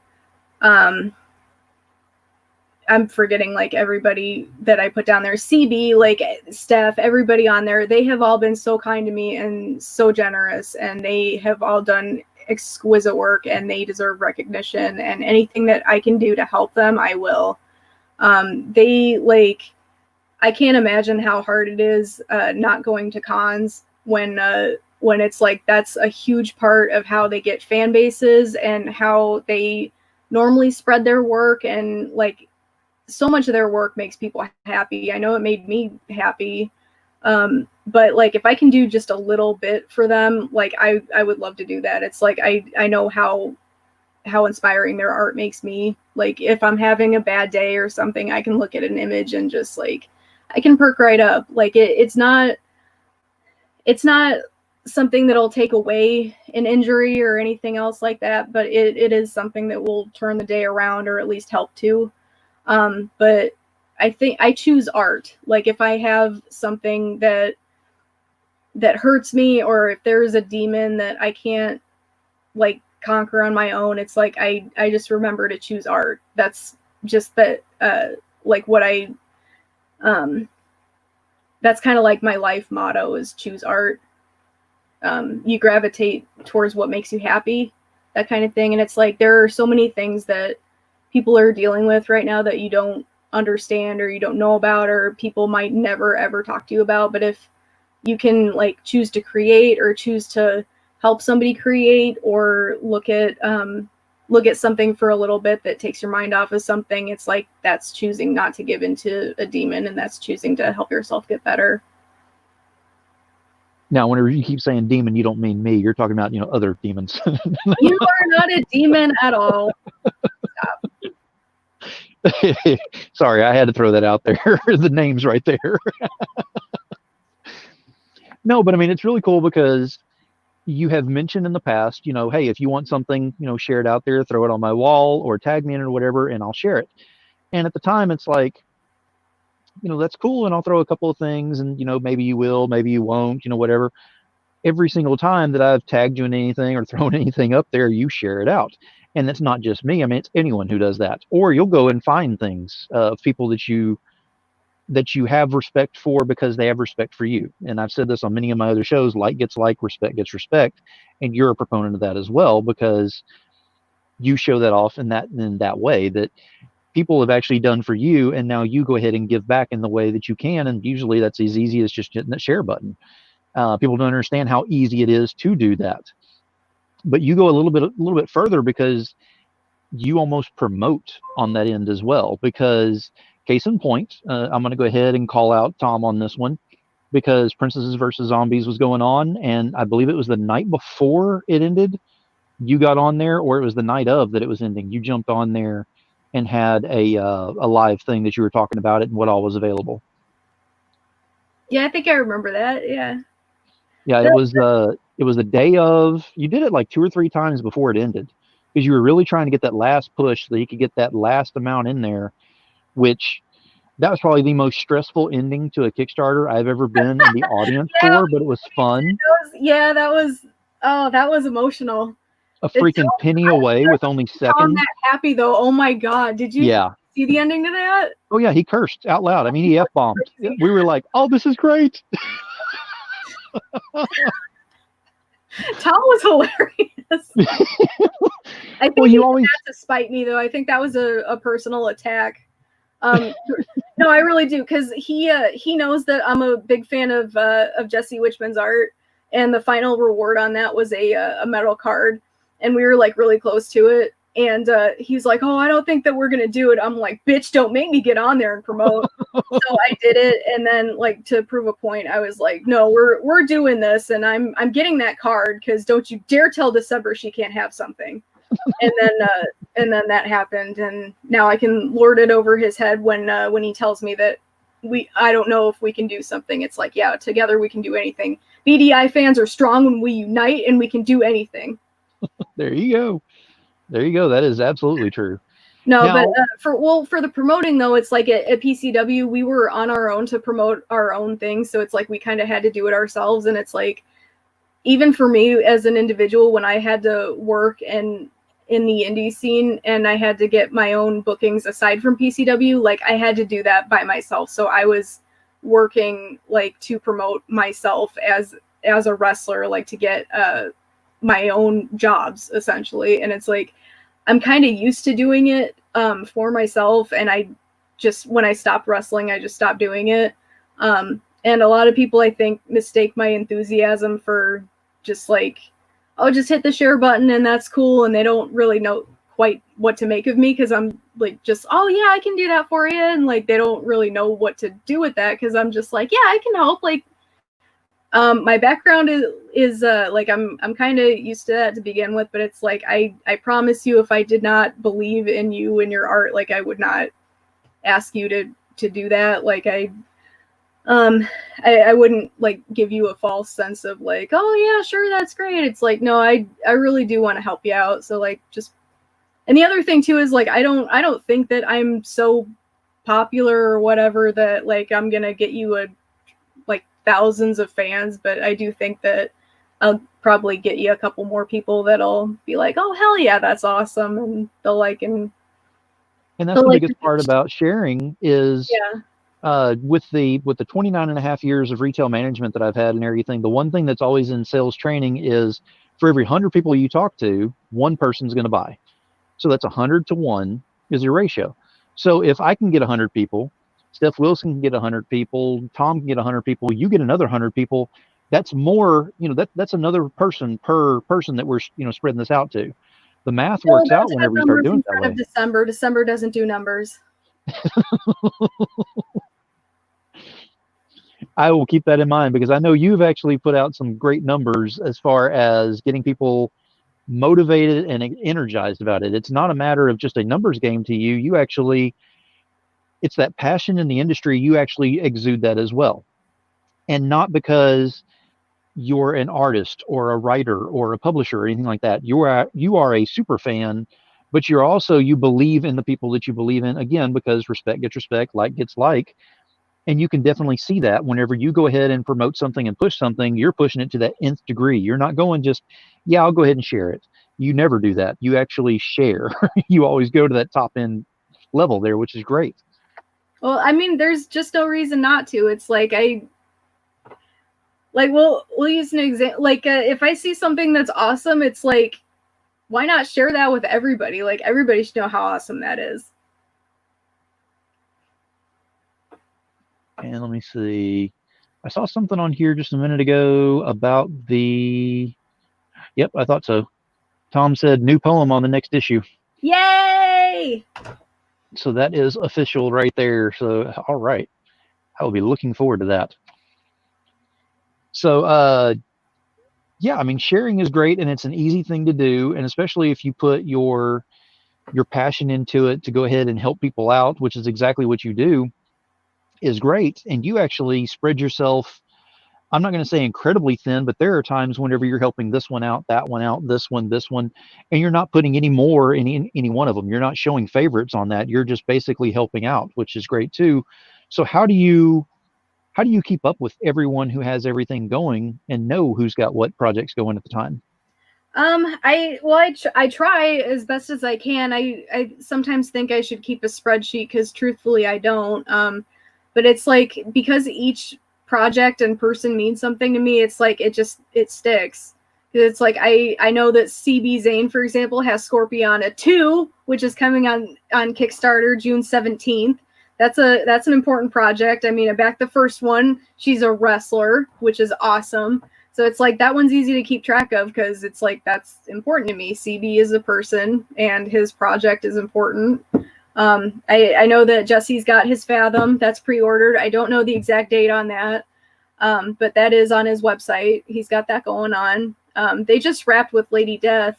I don't think that I think Sora Sung just wrapped with Aurora also, but she does have a Patreon she just launched, and I did want to mention that because I am a patron of that. You can go to her website. She does have links to that, or you can go to Patreon and search for Sora Sung. And for the smallest tier is $1 only, and you still get access to like pretty much a whole bunch of Sora stuff. So I highly recommend that. Shannon Mayer, I talked about earlier, he just launched his newest cover, Wolverine 3. It's Goblin Queen, and that went off on Friday. You can get that at I think it's I think it's Comic Exposure, but I'm not sure. You're gonna have to do a little bit of digging on that, because I do remember names, dates, and artists, but I'm pretty bad at like all the websites because they do blur together. Ryan Kincaid and Nathan Zerdy released Persuasion 2, Black Cat. They have that one up. That one is at Comic Exposure. I do know that one. And they just had a whole bunch of like the Spider-Man's 3 chicks, which was MJ, Gwen, and Black Cat, and they had the 3 cover series, which damn right I got those covers. I didn't get the Gwen one though, because they sold out in seconds. Steph Wilson said, is there any other Patreon that you want to mention, December? No, Steph, I can't think of a thing.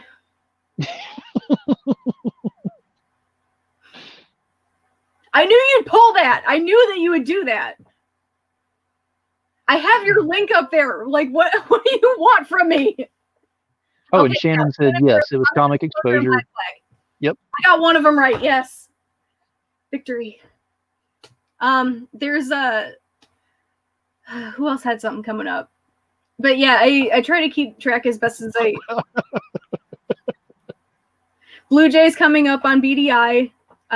You can go to BDI's Patreon. See, this is another thing. Like, I do feel bad about this. It's like I really can't promote everybody like at the same time, and I know that I forget something or someone somewhere, and like I feel like shit because of it. And it's like I don't do it on purpose, like at all. And if anybody has anything coming up, just tell me.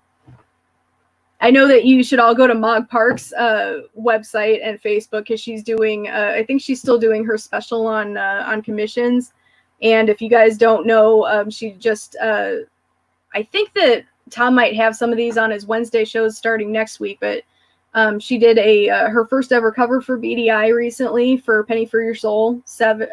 Is it 7? Might be 7.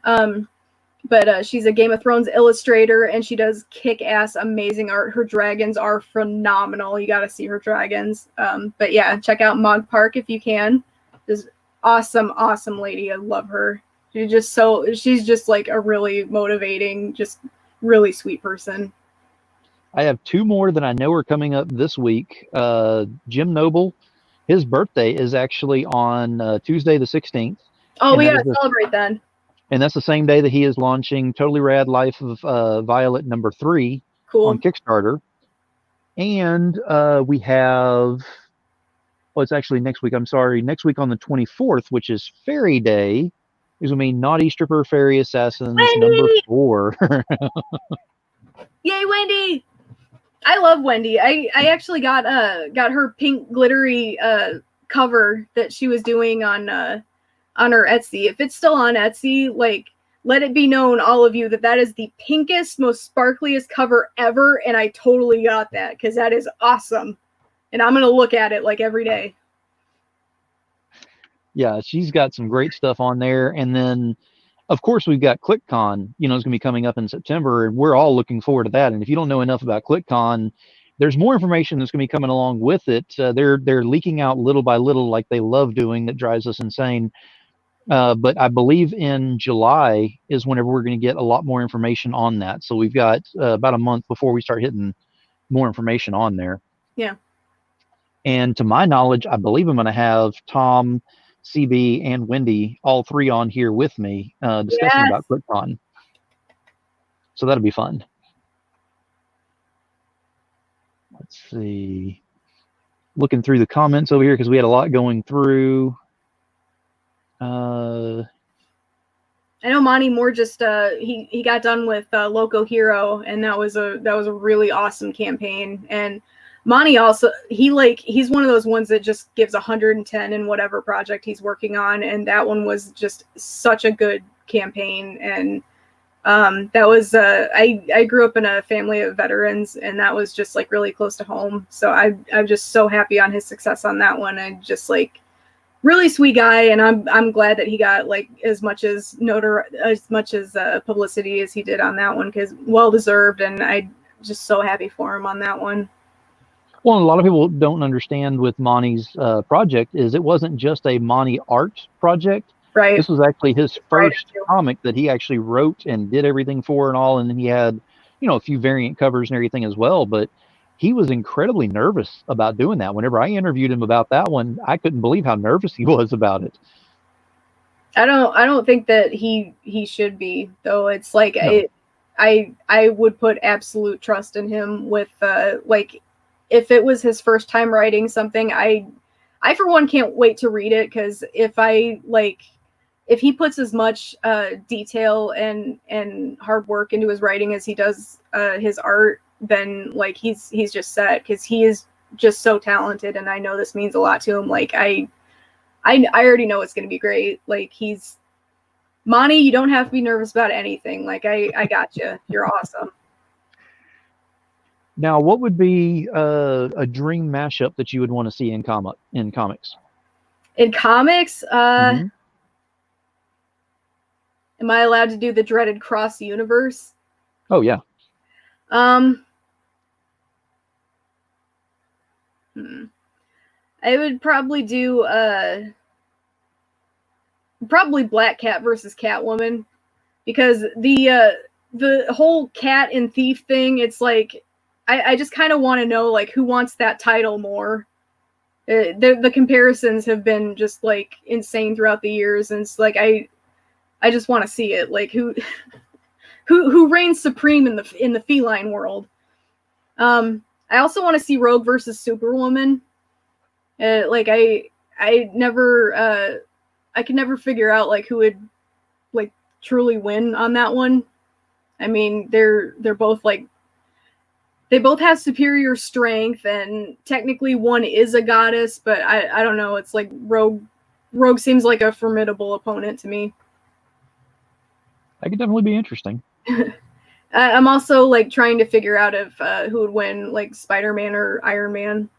Like I've never. The theory is that like if Iron Man could catch Spider-Man, then Iron Man would win, because he would like soar to the heavens. But like that's only if he could catch Spider-Man, because then Spider-Man would. It's just this never-ending thing, and like I'm still spending time thinking about this. That's now, what I do. Like when I'm not promoting, it's like that is what goes. It's like I think about these things. Well, also, I mean, that's cool, because some of these. Batman. What's that? Also, Wolverine versus Batman. Like my gut tells me that like this is a tough one, because I want to say Batman, because like I'm a diehard Batman fan, but Wolverine is like, he's a tough guy. It's like I don't know, but I want to see it. Like I would pay good money to see that happen. Yeah, I mean that's true. I mean, if Batman had time to prepare, it would be a good one for that. If he didn't have time to prepare, how would you go against the adamantium and the fact that he just heals? Was taken, like, then there's another factor, and what environment would they fight in, and like does he have access to the Batmobile and or Alfred? Like how does this happen? Like we don't know. I can just see Steph over there looking for the gift to go ahead and put up of the different sticky notes all over the wall and everything, trying to explain everything. I don't have a life. This is what I think about. Joshua Main just said Lady Death versus Jean Grey. Nice. Ooh. I can tell you who I'd want to win. Yeah. Lady Death, because I'm smart. Hell yes. Hell yes. Hell yeah. No, I've been reading so much Lady Death lately. Like it's just, yeah, it's a lot. Before I get in trouble. Nice. Well, anytime I mention Lady Death on here, I don't want Brian or the rest of the Sworn crew ever looking on here going, haha, I didn't have its coin. because I know I'm going to Swornfest next year, so I'm making sure that they know I'm going to be prepared. So, what is your personal grail that you've got so far? My personal grail? Yeah. Like as in my end all be all comic? Yeah. Shoot, I didn't know you were gonna ask me that. Like I would have had that ready. Oh, that's a tough one. See, I was having this conversation today. Like, I know that I have comic books that are worth something, but I also know that I have ones that are worth something to me. Oh, I know what it is. I have the original first printing Mad Love, the Harley Quinn animated series. Okay. One that they did. Nice. I also have a Thief of Hearts that Jesse Witchman did. That is that's awesome. I'm probably gonna get crap from Steph Wilson, but it's an awesome book and I love it. So whatever, Steph. Well, that's okay. I'm getting crap from him right now anyway because he said, "Way to prep your guest, Phil." Thank you. Appreciate that stuff. Steph, that's not cool. So yeah, I love that one. My Mad Love from the 90s. And I think there's another one. I'm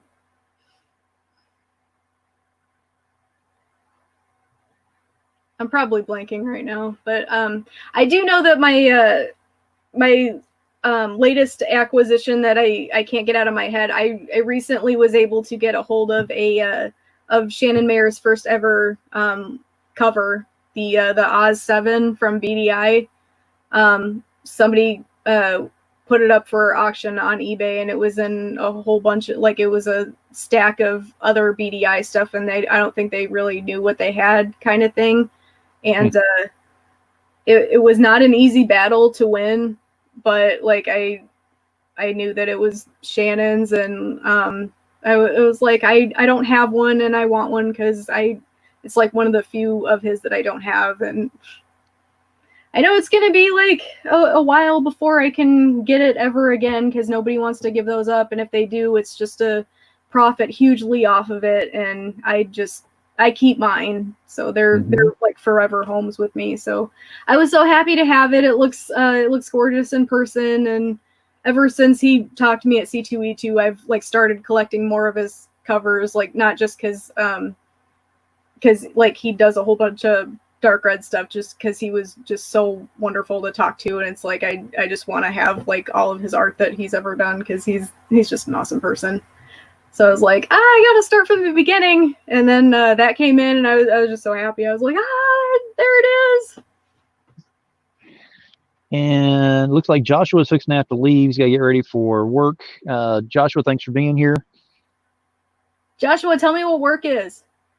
December does not know what this is. All right, you rest up. Have a good night, buddy. Becky said we will have to get that signed for you. Yes! Yay! Becky's awesome. When I went to their booth, I showed her the mermaid I had of his that he did for BDI Scheherazade, and she's like, "Oh, that's my favorite too." And I'm like, "Oh, mermaids!" And you made Shannon Mayer blush. You guys are still on? You're listening? Oh no, you're listening.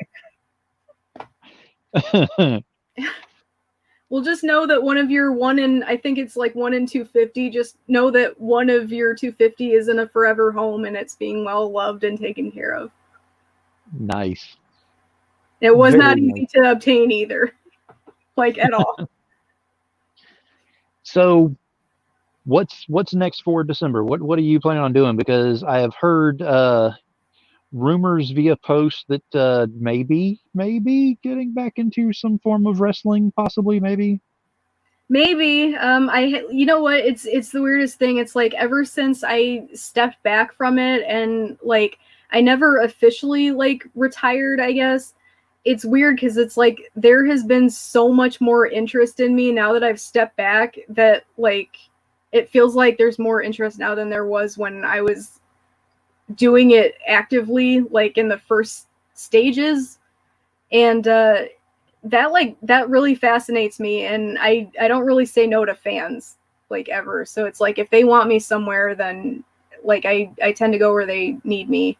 And from what I'm hearing, it's like they're like, hey, there's a spot for you, like you're needed. We really would like to see you back. And it's like you have a lot to teach the other people that are here, and we think that you'd have a good time. And I mean, seeing some of the people that are out there now, it's like I would really like to wrestle them. It's like I think that they bring some stuff to the table that's really good, and I would like to have matches with them. I would like to have fun with them out there and see what we could bring to the table together. So that's one possibility. In wrestling, it's like you never say never. I will say this though, I am having a ton of fun for comics. I'm having a lot of fun with sharing what the artists are doing right now, just seeing like how happy they are, and seeing how happy other people are when they realize how awesome these artists are and what they bring to the art world. And I am definitely still writing. I do want to eventually get a book of my own done. I'm in a few anthologies right now, but it would be nice to have a book of my own sometime. So I would like to look into that. Tom pushed an idea one time of a Kickstarter. That would be cool because Kickstarters mean that I could give the fans a lot of goodies, because I'm a fan of like at this level you get a bookmark, at this one you get a button, because like I would love to spoil fans. Like I love doing that even when I was wrestling. Like if I could do a book at a Kickstarter level, I would I would do that over a regular publishing route just so I could spoil fans, like period. Now, speaking of spoiling fans, Scott wants to know how we can get a cool autographed December lace photo like Tom has. I should have let off with that. I'm still sold out of the pictures. I sold out the last time I did a show. My photographer Rob, he's gonna give me pictures. I do have like an order going on, but the virus is making everything hard for everybody involved right now, unfortunately. We know to get the new ones made also, because there's been a huge interest in those. We know that you want them. We're going to work really hard to get them to you. We have not forgotten that you guys want them, so please bear with us. We are going to get them to you as soon as we can, but just know that the virus is making things difficult, and unfortunately the December 8x10s, as much as I think they're essential, not everybody does. So they're going to be on the back burner for a little bit. However, once they are available, I will let everybody know. And since Phil has made it decreed that I am awesome at promoting stuff, eventually I think that everybody will get the word that they are available, and that you will know. And if you want to, you can PM me and just say like, hey, I want to be like, you have to let me know first. I'll try and put it like right at the front, or leave myself a post-it note or saying something like, hey, this person needs to be notified immediately. Like, let them know first, and I will get you one as soon as I possibly can. And December and I actually spoke the last time we were on here, and I'm getting one of my own, but we're also going to get a few of them for the show for giveaways in the future. So you want to keep watching my shows, because I'm going to start having those for giveaways as well. We will get you hooked up. I leave no fan behind. Anybody that needs a December picture in their home, like, I will leave no one behind. Exactly. Your homes need me. I know that. Well, especially whenever Tom has you know up there and on the bookshelf, and everything is claimable except for that one picture. That's just I don't to do know why he just randomly started doing that, and I'm like, Tom, why am I on there? He's like, oh, you're co-hosting. I'm like, okay. Like, but it's funny because everybody's trying to claim it, and he's like, I know, you can't claim this. Like, I don't have like stuff to give them. Like, I felt horrible. I'm like, oh my god. Well, like, you know how it is on. I just had stock that sat there for like 5 years, and like no one asked about it. And then like all of a sudden I have like 20 requests in my inbox. I'm like, how am I supposed to deal with this? Like, where were you guys like 5 years ago? Well, you know how it is on the doghouse. I mean, we're claiming the clock that's behind there. We're claiming the kitchen sink whenever we saw it that one time. Doghouse. I'm like, I have nothing. And Tom said we sold everything with you there. Yep. See, I'm a good luck charm, Tom. Exactly. exactly. And Russell wants to know, when do we get a calendar? You have a calendar. I'm on every calendar. I'm literally on every calendar. We definitely need to work on getting you a book, though. That is for certain, because even David was saying the same thing, that he would so get that book. I think a lot of people would, actually, to be honest. And if you were to put together a poem book, that would be a definite. I know I'd get one. I love your vote of confidence. I think I might have to have like featuring X amount of artists on there, though, just to have like a fail safe. I think you're downplaying yourself a little bit too much there. I think you've got exactly what it takes, because off of just one poem, you've already got someone who's like, okay, I need a book of these things now. So you're awesome, Phil. But I know there's a lot of other people that feel the same way. I do have them for free online, because that was another thing that was important to me. It's like I don't really do things for the enticement of money, which I guess makes me kind of strange, and people don't really know what to do with that either. But like I do things for enjoyment of it, which is why I was in wrestling also. But for people that do want to read my stuff, I do have my website. It's decemberlace.blogspot.com. You can read a majority of my poems for free online, and they are linked up to other websites, and they're pretty easily accessible. So if you want to check them out, I make them available to you for free on purpose, because it's like I just like writing, and I would like it if you read some of mine too. And Tom said she's going to write something for BDI Secret Project. Yep. It's not a secret, Tom. You already told people what it was. You were making Steph feel bad about himself, and you told people what it was.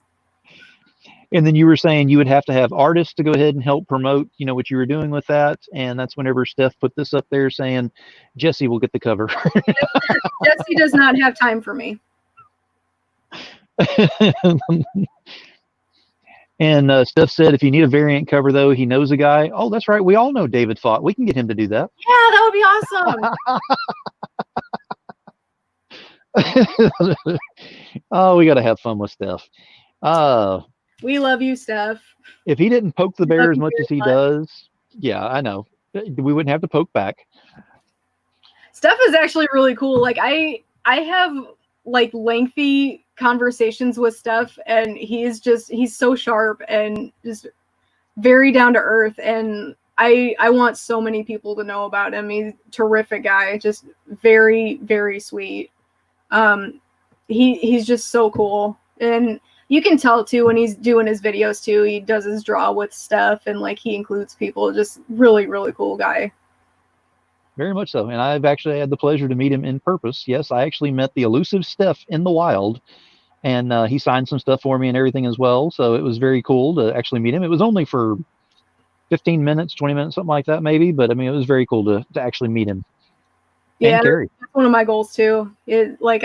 I'm sad that it's probably not going to happen for a few months now, but definitely he's just so cool. He needs to come to C2E2. All right. Well, I could keep you on here all night long talking about all this stuff and everything, but I think we're going to go ahead and start wrapping this one up for tonight. You got it. You got anything that you want to tell your many fans that are here right now and the ones that'll be watching this later on? Or should I say, I'm sorry, the millions and millions of fans that'll be watching this?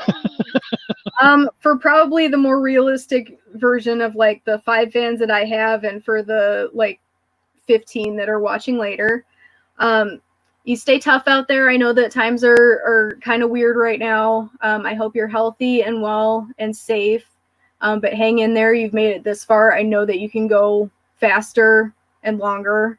That's what she said. But I know that you're capable. I know that you got this. And if you've survived other stuff in your life that was probably way harder than this, I know that you can continue. Please keep going. Check out the artists. I put them there just for you to check out. They're awesome people. They're really kind.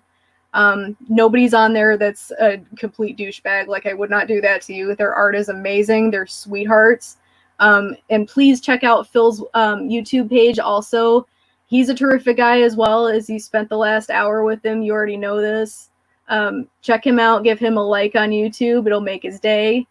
And make sure that you check out my my website too. If you read like one poem, that'll make me happy also.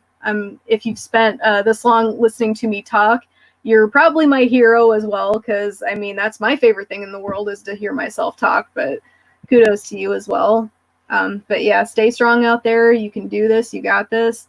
And if you shoot me a line or a message on Facebook, I do read them, and I always respond as quick as I can. So I'm not going to leave you like out in the ocean that is the anonymity of Facebook. So I got your back. I'm with you in this. I'm in your corner.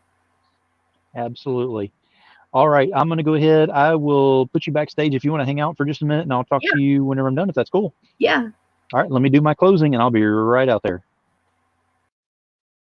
All right.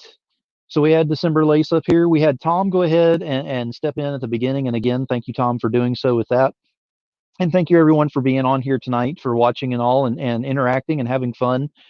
Just watching is one thing, but I'm enjoying the fact that I have very interactive fans.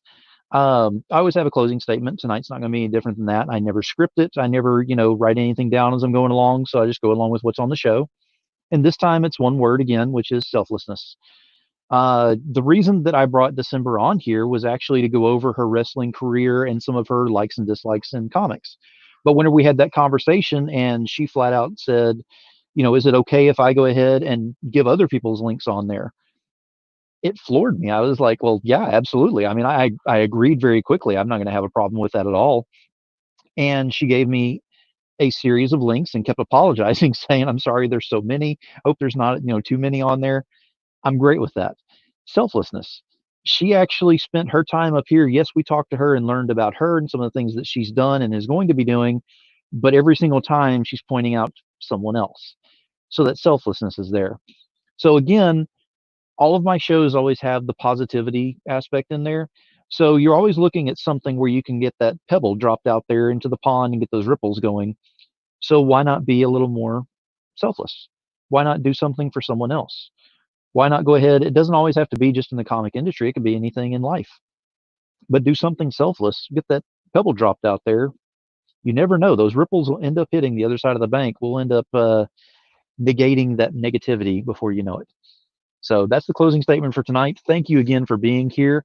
And keep your eyes and ears open on my Comics and More New Jersey page on Facebook, as all the instructions and information will go on there for the show on Friday, because there will be more or less like a scavenger hunt that'll be going on throughout the week. So get ready for that, because it's going to be a lot of fun. Y'all have a great evening, and I will see y'all again tomorrow evening as we do a launch party for Totally Rad Life Violet #3. It'll be from 11 p.m. to midnight, because as of 12:01, Jim has a birthday and he can't wait all day to hit that button. So we're going to do an early launch party for that. So y'all have a great evening. Be safe. Wash your damn hands. Keep it indie, y'all.